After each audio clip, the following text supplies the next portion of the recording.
Saboyá, Boyacá, a rare hotelless Colombian town. It used to surprise me somewhat how even the most insignificant and sleepy of Colombian towns had at least one hotel to host the occasional passer-by. I'd often wonder how the owners made money from the business. For one, for many of these small-town hoteliers, from my observations, renting rooms is simply a bit on the side or a hobby for retirees.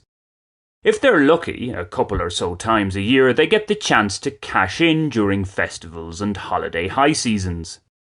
Whatever the case, after over 10 years of visiting such small urban settings, particularly in the Andean region, I've now come to expect every one of them to have a hotel or some sort of tourist lodgings.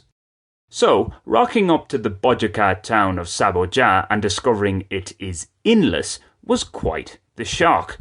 Having walked practically every street in a vain search, I called into the police station, figuring they'd know of some accommodation options. The first thing one officer said to me was that there were plenty of hotels in nearby Chiquinquirá, 11 kilometers to the south. Excellent, but not exactly what I was looking for. My plan was to stay in the tranquil town, not to go back from whence I came. My exploring of the far bigger Chiquinquirá with its many hotels and churches, it's dubbed the religious capital of Colombia, would come 24 hours later, but I had to pass through there to get to Saboyá. Thankfully, there was a solution. The police officer told me of a house about 3 kilometers outside the town that had rooms for nightly rent. In fact, the main business of Alojamiento Rural Prados de Piedra Pintada is glamping.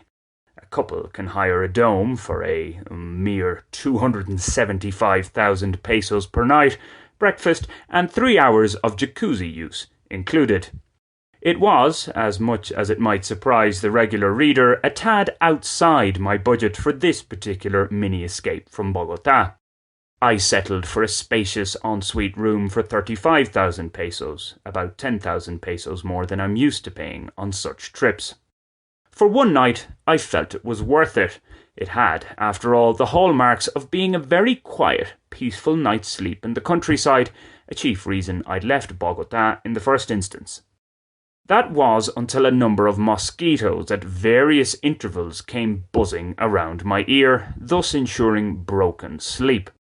At just over 2,600 metres above sea level, it's surely close to the limit of the range for these winged warriors.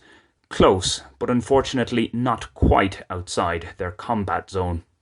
Oh well.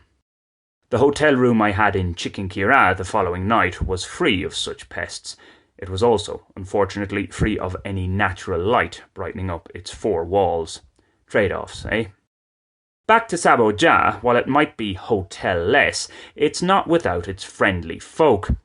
Incidentally and curiously enough, the names of 2 of the locals I befriended had an Arabic flavour to them, the affable yet unobtrusive tienda owner Omar and the farmer Samir.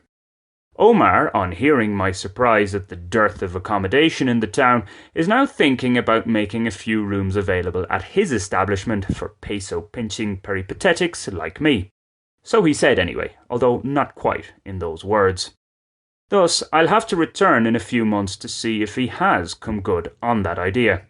If so, I'll be in line for my cut of the profits.